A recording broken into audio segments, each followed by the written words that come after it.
Hello, and welcome back to the sim. In this one, we're jumping in with the Thrustmaster TCA Airbus throttle quadrant so that we can map multiple custom axes for different ranges so that we can create detents, which is perfect for jets like the CJ4, which have multiple detents. So let's jump inside the jet and see what we're talking about. So when we're inside the jet, as we can see, there is a range all the way up through cruise, which is your axis range for your throttle and manual throttle control. However, there is a climb or continuous thrust detent, which is going to do your maximum climb N1. And so depending on conditions, this is the maximum thrust you can generate at that altitude. So it varies. So when you're climbing, this is obviously the detent you want to be in. On takeoff, there's also a full forward detent.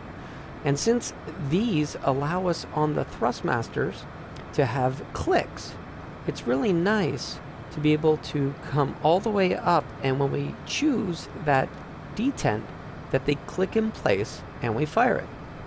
Now, this same method that we're going to show can be used with any throttle because we're not going to leverage the virtual buttons. We're going to do this through axis control. So let's jump into SPAD.neXt and see what we're talking about. So when we come into SPAD.neXt, we want to go to our joystick controls, and we want to go to our TCA TQ, so the throttle Airbus edition.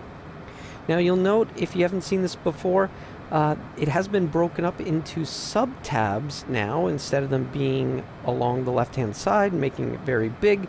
Also makes it clear that when you load a device snippet or a complete profile that contains one of these, it affects the entire device. So that includes the engine, the left add-on, the right add-on, and if you've plugged rudder pedals from the TPR series or the TFR, whatever they are, if you plug those in, they can actually route through that unit, so it's the one USB from all of it. Now, for those that just want to copy it, don't forget the snippets are published. Click on any axis, button, switch, you name it, head over to the online snippets. When you bring those in, you're going to be able on the left-hand side to select a complete device. Now, depending on things that are published, you could uncheck this, as it could help depending on the liveries and whether or not it matches what you're currently flying. So if you have this checked and you don't see this one come up under my name, the CJ4 TCA TQ with add-on, also number 4741, which has been updated, so it's older but has been updated.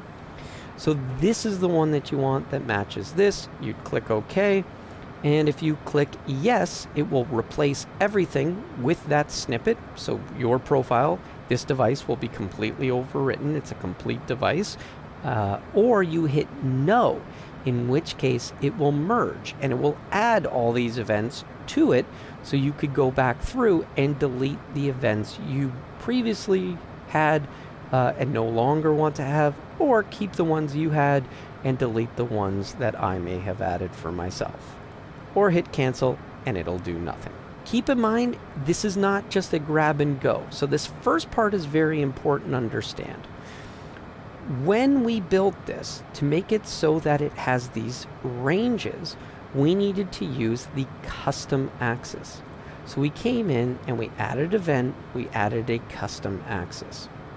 Now this is the range of the joystick, and the joystick itself has a very long range, right? But this is the axis from -16, 30, 83 all the way up. So by default, this value here shows you the full range axis from -16, 383 up to 16, 383 or 384. When you decide you want to do range definitions instead, as soon as you enable this, right, now what we're trying to do, and we want to use the rescaled value because we're going to end up with a rescaled value. Now what you're going to see is the values show you the full 0 through 65, 535. And that's because this throttle has the Hall effect sensors with the 16-bit encoders, so it's got 65K of resolution. And so what we need to do here is also invert it. And the reason for doing that is just makes it easier that the top is 65 and all the way to the bottom is 0. Now, of course, the bottom is in what would be considered the thrust reverser area. So if you take the thrust reverser gates out, you of course could give yourself even further range if you wanted to come all the way up and have even more range and make this the default. If you do use the thrust reversers with other planes, and so you keep it in the idle stop and that is what you use, then you're going to match how I've programmed it. So we added the first one, and what we did was, again, we set up that it's an axis, but it's going to use the raw rescaled value. So we want to use the rescaled value, and we inverted it. Now, we set the range definition to yes, and what you'll see is that when you're on the idle, it just a little bit of movement can jump well over 1,000 points. And so what I found is I like to give myself kind of a range. And so I set this a little bit higher for the actual idle. That way, whenever I pull back, it's always in idle, even if it bounces around a little bit.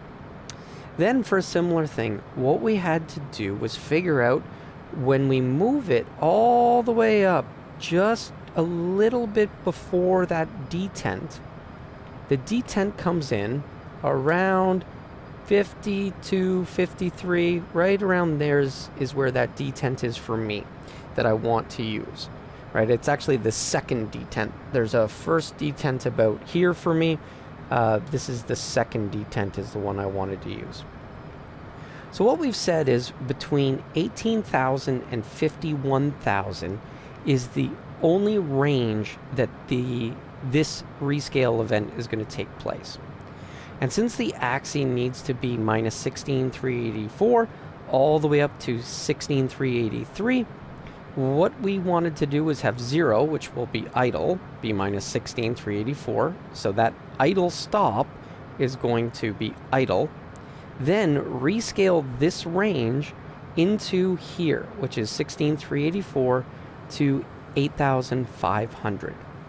Now we will go through how we found the 8,500 after, but effectively we looked at a variable to see when we moved the throttle in the cockpit where we needed to position it so that we generated the same value. So it was a little bit of trial and error, like try 9,000. Oh, more than we needed. Try 8,000. Oh, not enough. 8,500. Perfect. Gives us the full range of motion without going into the climb detent. When we put 9,000, it would sometimes move into the climb detent. So that gave us that extra bit of flexibility. Here we've got our throttle axis set at EX1. So this throttle axis, which came with Microsoft Flight Sim, this is the one we have to use. And in the working title CJ4 mod, this is the one because of how it goes into the sim and then they send it to their custom FADEC. So we click on that, and that was the value. So it's going to use an axis value, but it's going to override with the rescale value that we now have, and we inverted it just so it was easier for us to do the math. So now that we've done that, we had set up our first part, which was the range from idle up to the cruise portion. So the range you had manual control over. Next, what we wanted to do was set up our detent for our climb. And again, same thing, that detent is somewhere up here in the 56, 55. So whenever it's in the detent and you let it go, it's going to hit that value. And so what we did instead was we said, okay, a little bit before 53,500, which means we've got about a 2,000 resolution dead zone between the top of cruise thrust range and climb. So it gives you that feeling that you're pushing into a click without any more throttle increase. Then what we did was we let it go up to 62,000.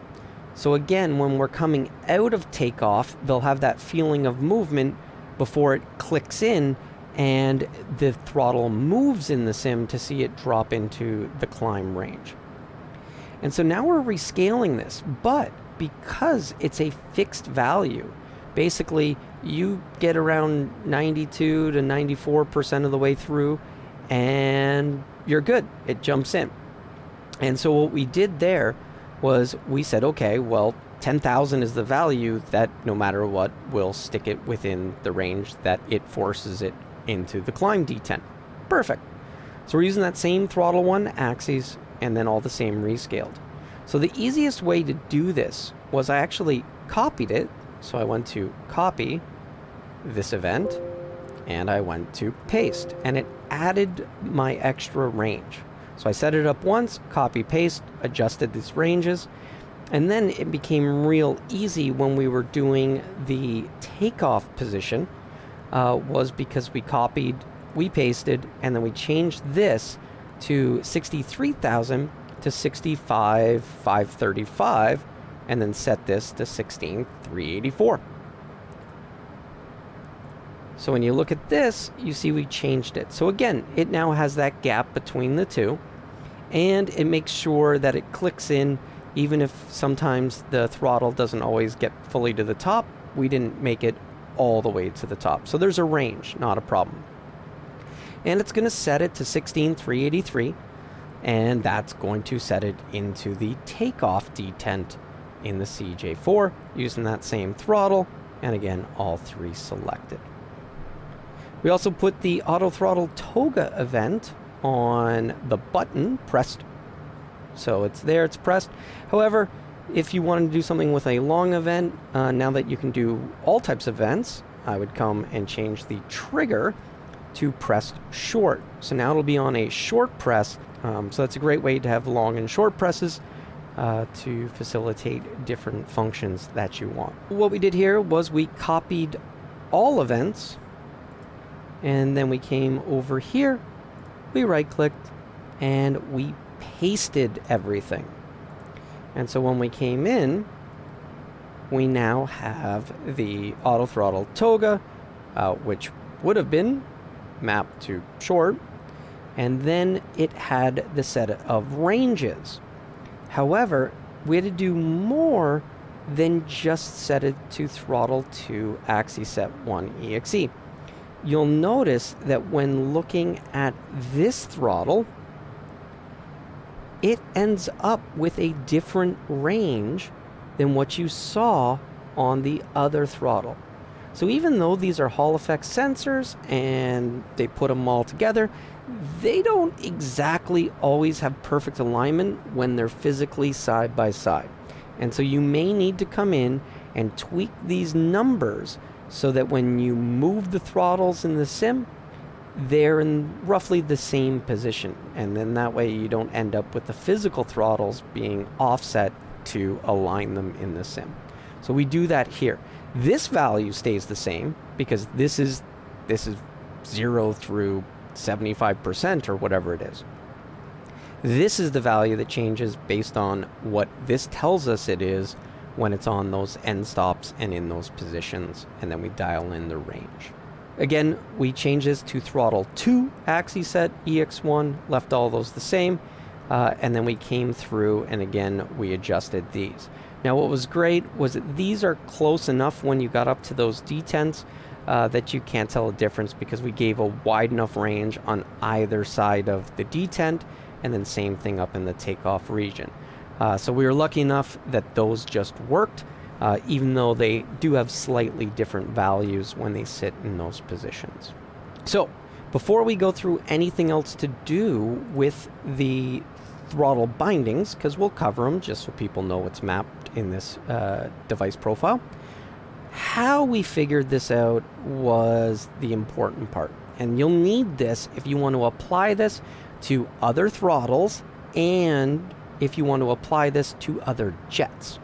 So the way to do this is you want to go to the add-ons and we want to use the Datamonitor. But luckily we only need a little bit of data. So when you go to your search, go ahead and search for throttle, and you're looking for engine throttle lever position. And so we're going to take these two and we're going to click OK, and it's going to add them in.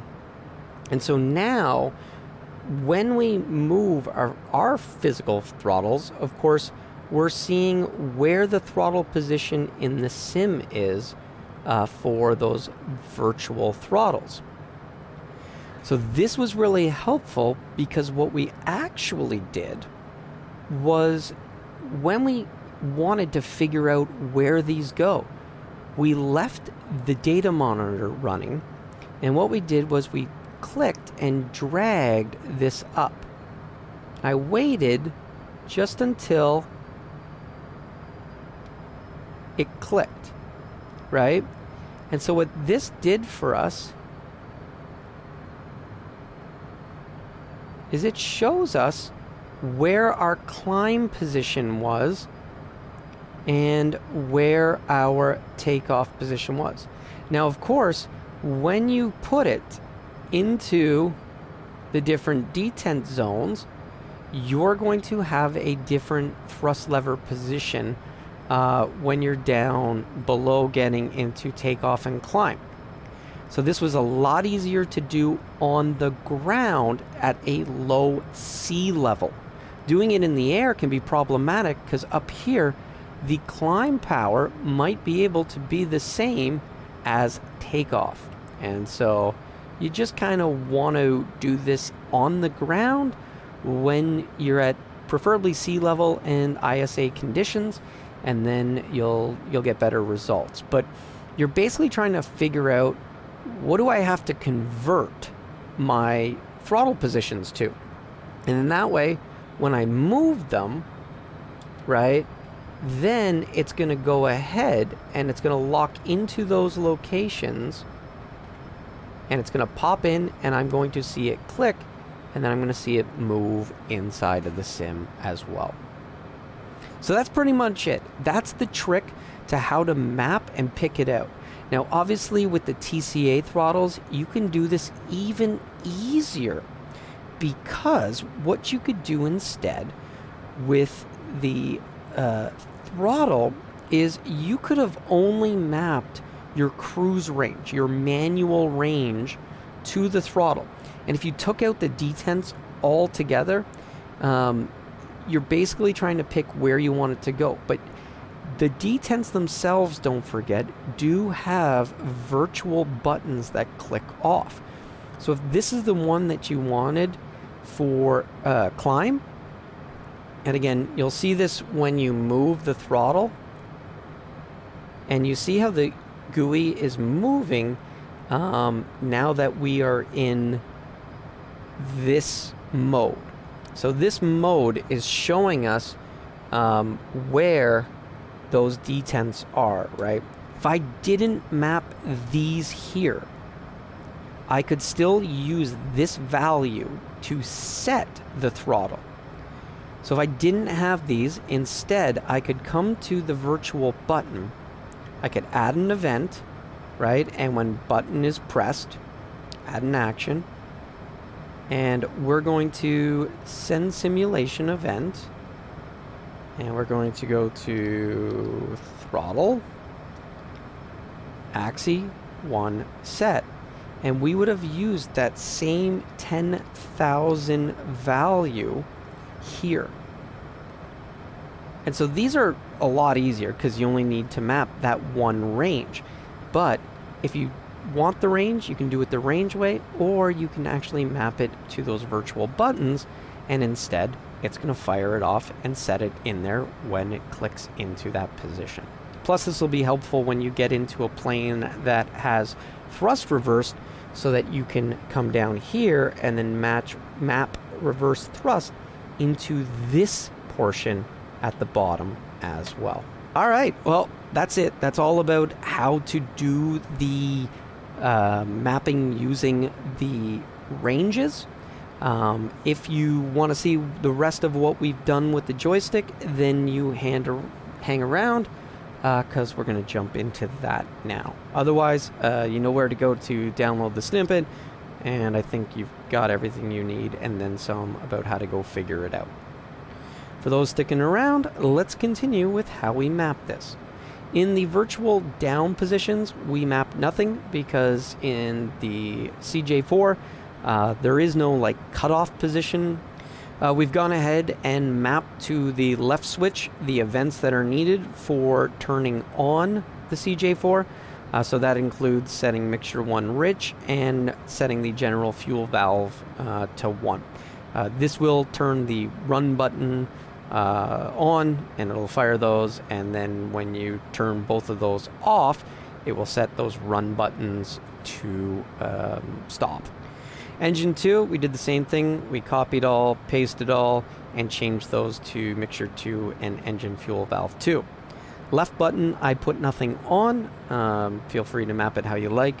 I use the crank switch for the starter. So when it's in ignition mode, so when it goes to the right, that is going to toggle on starter 2, as long as the engine starter is not active.